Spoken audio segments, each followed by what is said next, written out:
Europa Legends, Part 2. Dracula. She was once the voivode of Wallachia, and a warrior that everyone respected.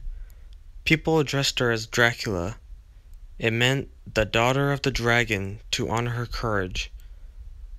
She forgot what happened that day. She remembered leading the Wallachians against the invading enemies and being overwhelmed by sleep during battle. When she woke, Dracula found herself covered in blood and the only one alive in the battlefield. These intermittent episodes of amnesia became more frequent and irregular. One thing was for certain: she would regain consciousness in a foreign place, surrounded by the bodies of strangers. The heroine of Wallachia slowly became a reviled demoness. Dracula chose to leave her people, but the nightmare did not stop there. Her successor found an organization and hired many elite warriors to capture her. Dracula was puzzled why those warriors tried not to kill her, but to bring her in alive. She somehow remembered that these warriors hailed from Schicksal. She ran into a Schicksal ambush and suffered grave injuries while trying to escape to the Kingdom of Hungary. The Weaver of Fate worked in mysterious ways. Dracula found herself stumbling into Chesde Castle, where she met Elizabeth Bathory. Their eyes met. The ex-voivode, the Lady of Chesde, immediately knew that they were part of the same kindred. Charlemagne. Charles often played with her distant relative Roland when they were both young children. Charles enjoyed Roland's company and adoration, and the two girls often sneaked around the vast palace. They soon discovered a mysterious building. How could they get in? Charles remembered that her father kept some keys that might fit with the keyhole. After some more sneaking about, Charles and Roland finally unlocked the door and revealed its secrets. A long corridor filled with many legendary weapons lay beyond the door. Joyeuse, the sword of power, was displayed at the end of the corridor. Charles remembered her father telling her only those who wield Joyeuse can become the ruler of the Franks. "Then I shall do whatever it takes to wield the sword of joy," Charles swore to herself. Roland, on the other hand, felt hopelessly attached to another weapon.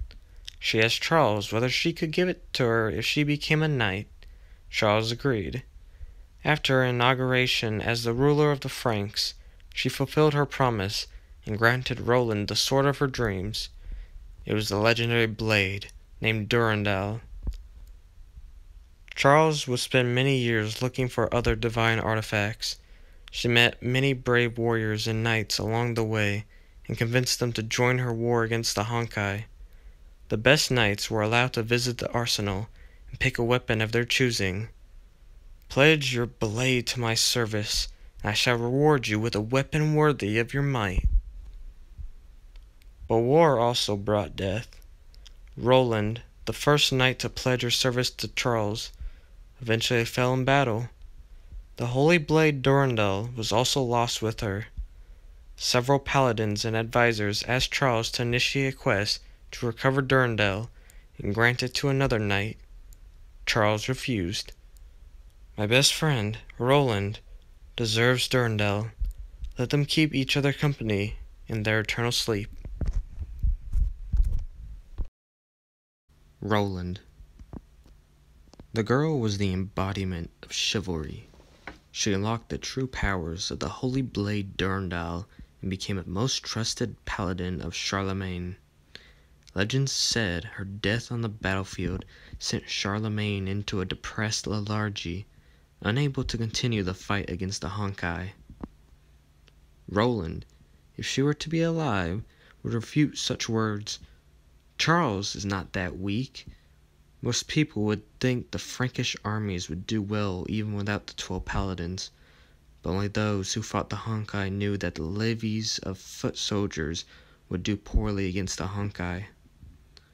Roland's blade, Durandal, was not a product of her era.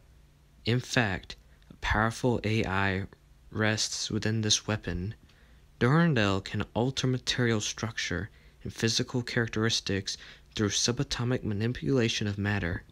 For example, Durandal can create microfractures within diamonds to cut the hardest known material like butter.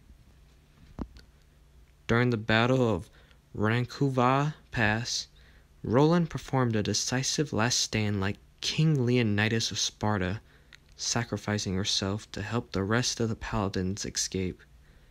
The sword Durandal went missing after Roland fell in battle. Legends speak of a rainbow that shone brighter than the sun itself, arcing above the battlefield strewn with Honkai beasts.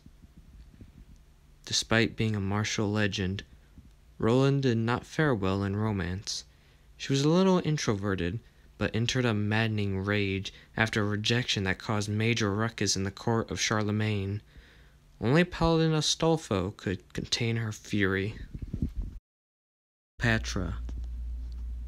Cleopatra VII was the last pharaoh of the Ptolemaic dynasty. She is also the most famous queen of the Nile. The Ptolemaic kingdom was the last dynasty to rule the Nile, Egypt, and surrounding lands as pharaohs for nearly 300 years. Rumors say that this Hellenistic dynasty secured dominion over these lands by the help of a mysterious organization that bore the symbol of the serpent. Cleopatra was intelligent, beautiful, and queen of one of the richest kingdoms in the world. With the serpent's help, she didn't hesitate in seizing her half-brother's crown, nor balked before the Roman legions that demanded her submission. Both Caesar and Mark Antony fell victim to her charms and did her bidding. The powerful Roman Republic almost became her vassal. Romans named her the Viper Witch of the Nile, but Cleopatra regarded this as a fine accolade. After Antony's defeat at Actium and suicide, Cleopatra was kept prisoner by Octavius. It was during this time that the invisible serpent that was with her from her birth appeared. She tried to grab the snake, but it bit and killed her in an instant, for it turned out that the pharaoh was only a tool used by the serpent.